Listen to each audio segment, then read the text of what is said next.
So today we're going to learn how to use a Hyperdoc. Maybe you've heard of them before, maybe you've even used one before, but today we're going to run through the procedure that you'll need to know for this class to be able to access your assignments.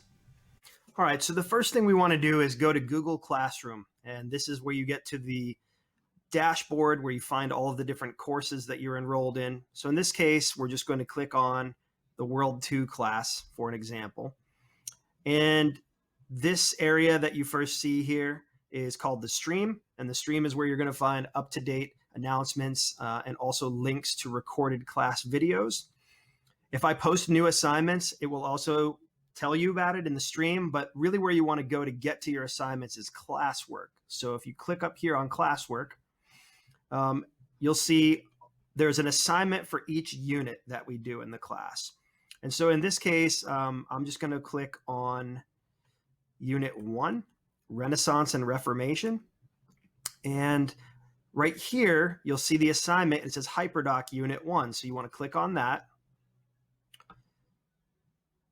And then it opens up and you have the name of the unit and then key questions for the unit. So anything that you need to be able to answer by the end of the unit is here.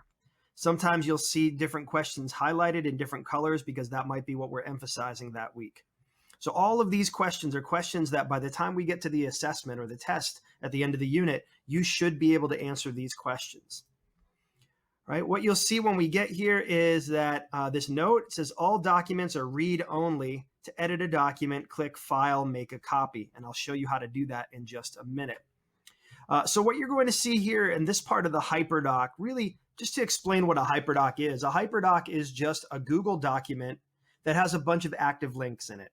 And those active links are going to be videos, worksheets, articles, things that you can be working on independently to learn the material. And then when we get together in our synchronous sessions, we'll be going over that material and explaining it in more depth and having discussions about it and doing other extension activities with it. So this first one here, for example, if I click on this first assignment, you'll see here that all the assignments are listed on the left side and they're all numbered. And then the due date is on the right side over here. So in this particular case, the Red Day class, this assignment was due on Monday, August 26th last year. And for the Black Day class, it was due on Tuesday, August 27th. So I may not give you a due date for every single assignment. Usually I'll give you a due date for a group of assignments. So maybe the first 3 assignments will be due by a certain date and so on. And it's important that you do complete them by the due date because that means that we're going to be using the material that you did in that assignment to do something with it in class. So it's really important that you have it done by the due date so that you're prepared for class that day. So let's just look at an example of an assignment. This one here is a good one because every unit you do, you're going to do some kind of vocabulary. So let's click on Renaissance and Reformation vocabulary. And when I open this assignment up, I actually, I can open it in a bunch of different things. I'm going to open it up in Google Docs. And what you're going to find when this opens up, unfortunately, all these documents are locked. I have to lock them all so that people don't write on the same document. So the first thing that you have to do is go up to File and then Make a Copy. And then, of course, it's going to automatically title itself Copy of whatever the document is. So we don't want that. We want to change it. So let's say your name is Joe and your last name is Ross. Joe Ross. Okay, so you're going to write Joe R. Period 1 RenRef vocabulary sheet, and we're going to save that.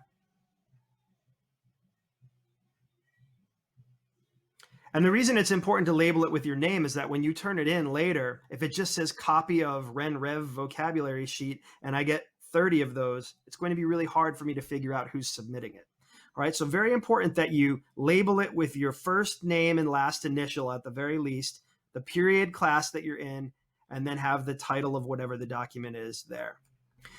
All right, now what you'll see is a vocabulary term over here on the left, and then it says define the term in your own words. That's very important. Always try to put it in your own words. Don't just copy and paste it from the source. And then over here, a picture that has to do with the actual definition. It can be something that you cut and paste from the internet. And then you'll put your definitions here in the box. When this document's finished, You'll attach it to Google Classroom and submit it, and I'll teach you how to do that in our next video. But that's basically how Hyperdoc works. Everything's in one place. You know when the due date is coming. It's very simple. If you have any questions, or if you're just having trouble with some of the Hyperdoc material, make sure you send me an email at dmblanchett@fcps.edu. That's all for now.